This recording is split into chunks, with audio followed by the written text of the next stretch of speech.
السلام علیکم ورحمۃ اللہ وبرکاتہ۔ دینی معلومات چینل میں آپ کا خوش آمدید۔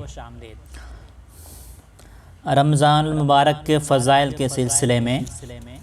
کئی حدیثیں اور ان کی تشریحات پیش کر چکے ہیں۔ اسی کڑی میں ہم آج ایک اور حدیث پیش کرنے جا رہے ہیں۔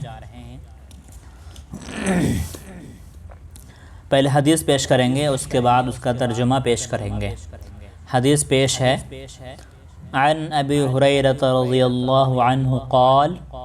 قال رسول اللہ صلی اللہ علیہ وسلم ثلاثة لا ترد دعوتهم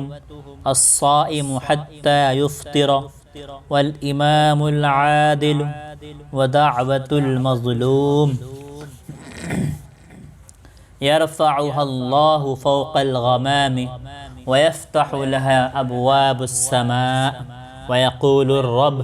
وعزتي لأنصركن ولو بعد حين رواه أحمد في حديث والترمذي وحسنه وابن خزيمة وابن حبان في صحيحيهما كذا في الترغيب۔ حضرت ابو ہریرہ رضی اللہ عنہ فرماتے ہیں کہ رسول اللہ صلی اللہ علیہ وسلم نے ارشاد فرمایا کہ 3 آدمیوں کی دعا رد نہیں ہوتی۔ ایک روزے دار کی افطار کے وقت کی دعا، دوسرے انصاف کرنے والے بادشاہ کی دعا، تیسرے مظلوم کی دعا جس کو حق تعالی شانہ بادلوں سے اوپر اٹھا لیتے ہیں اور آسمان کے دروازے اس کے لیے کھول دیے جاتے ہیں، اور ارشاد ہوتا ہے کہ میں تیری ضرور مدد کروں گا، خواہ کسی مصلحت سے کچھ دیر ہو جائے۔ در منصور میں حضرت عائشہ رضی اللہ عنہا سے نقل کیا گیا ہے کہ جب رمضان آتا تھا تو نبی کریم صلی اللہ علیہ وسلم کا رنگ بدل جاتا تھا اور نماز میں اضافہ ہو جاتا تھا اور دعا میں بہت عاجزی فرماتے تھے اور خوف غالب ہو جاتا تھا۔ ایک روایت میں فرماتی ہیں کہ رمضان کے ختم ہونے تک بستر پر تشریف نہیں لاتے تھے۔ ایک روایت میں کہ حق تعالی شانہ رمضان میں عرش کے اٹھانے والے فرشتوں کو حکم فرما دیتے ہیں کہ اپنی اپنی عبادت چھوڑ دو اور روزے داروں کی دعا پر آمین کہا کرو۔ بہت سی روایت سے رمضان کی دعا کا خصوصیت سے قبول ہونا معلوم ہوتا ہے، اور یہ بات میں کوئی شک شبہ نہیں ہے کہ جب اللہ کا وعدہ ہے اور سچے رسول کا نقل کیا ہوا ہے تو اس کے پورا ہونے میں کچھ تردد نہیں۔ نبی کریم صلی اللہ علیہ وسلم کا ارشاد ہے کہ جب مسلمان دعا کرتا ہے بشرطے کہ قطع رحمی یعنی رشتہ ناتا توڑنے والا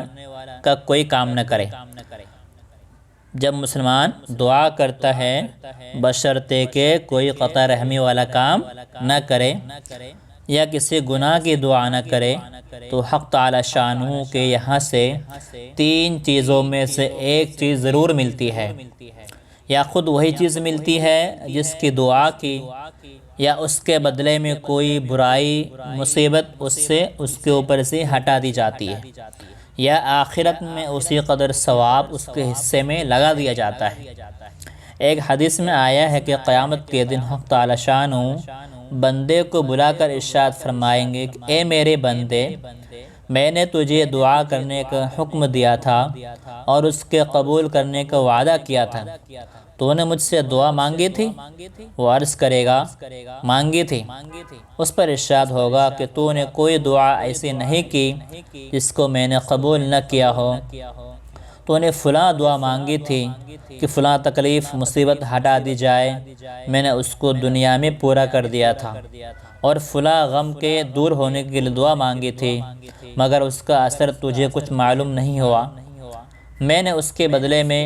فلاں اجر و ثواب تیرے لیے مقرر کیا۔ حضور علیہ السلام ارشاد فرماتے ہیں کہ اس کو ہر دعا یاد کرائی جائے گی، یاد دلائی جائے گی، اور اس کا دنیا میں پورا ہونا یا آخرت میں اس کا عوض بدلہ بتلا دیا جائے گا۔ اس اجر و ثواب کی کثرت کو دیکھ کر وہ بندہ اس کی تمنا کرے گا کہ کاش دنیا میں اس کی کوئی بھی دعا پوری نہ ہوئی ہوتی کہ یہاں اس کا اس قدر اجر ملتا، ثواب ملتا۔ غرض دعا نہایت اہم چیز ہے، اس کی طرف سے غفلت بڑے سخت نقصان اور خسارے کی بات ہے۔ اور اگر ظاہراً دعا کے قبول ہونے کے آثار نہ دکھائی پڑے تو بددل نہ ہونا چاہیے۔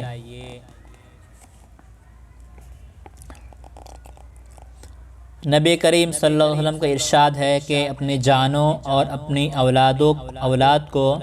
نیز مال اور خادموں کو بددعا نہ دیا کرو، کہیں ایسا نہ ہو کہ اللہ کے کسی ایسے خاص وقت میں واقع ہو جائے جو قبولیت کا وقت ہے۔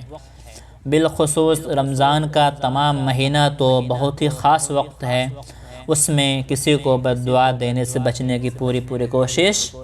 کرنی چاہیے۔ حضرت عمر رضی اللہ عنہ حضور صلی اللہ علیہ وسلم سے نقل کرتے ہیں کہ رمضان میں اللہ کو یاد کرنے والا شخص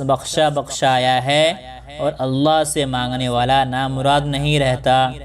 حضرت ابن مسعود رضی اللہ عنہ ایک روایت ہے کہ ترغیب میں نقل کیا ہے کہ رمضان کی ہر رات میں ایک منادی پکارنے والا پکارتا ہے کہ اے خیر کی تلاش کرنے والے، متوجہ ہو اور آگے بڑھ، اور اے برائی کے طلبگار بس کر اور آنکھیں کھول۔ اس کے بعد وہ فرشتہ کہتا ہے کوئی مغفرت کا چاہنے والا ہے کہ اس کی مغفرت کی جائے،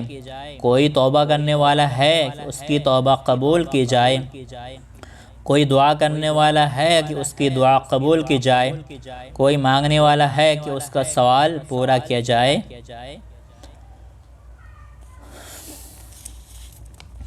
ایک حدیث میں نبی کریم صلی اللہ علیہ وسلم کا ارشاد ہے کہ بہت سے پریشان حال لوگ آسمان کی طرف ہاتھ اٹھا کر دعا مانگتے ہیں اور یا ربی کرتے ہیں، مگر کھانا حرام، پینا حرام، لباس حرام، ایسی حالت میں دعا قبول کیسے ہو سکتی ہے؟ مورخین نے لکھا ہے، تاریخ لکھنے والوں نے، کہ کوفہ میں مستجاب الدعا یعنی ایسے لوگ کہ جن کو دعائیں قبول ہوتی ہیں ان کو کہتے ہیں مستجاب الدعا۔ مستجاب الدعا لوگوں کی ایک جماعت تھی، جب کوئی حاکم ان پر مسلط ہوتا تو ان کے لیے بد دعا کرتے وہ ہلاک ہو جاتا۔ حجاج کا جب وہاں تسلط ہوا تو اس نے ایک دعوت کی جس میں ان حضرات کو خاص طور سے شریک کیا، اور جب وہ لوگ کھانے سے فارغ ہو چکے اس نے کہا کہ میں ان لوگوں کی بد دعا سے محفوظ ہو گیا کہ حرام کی روزی ان کے پیٹ میں داخل ہو گئی۔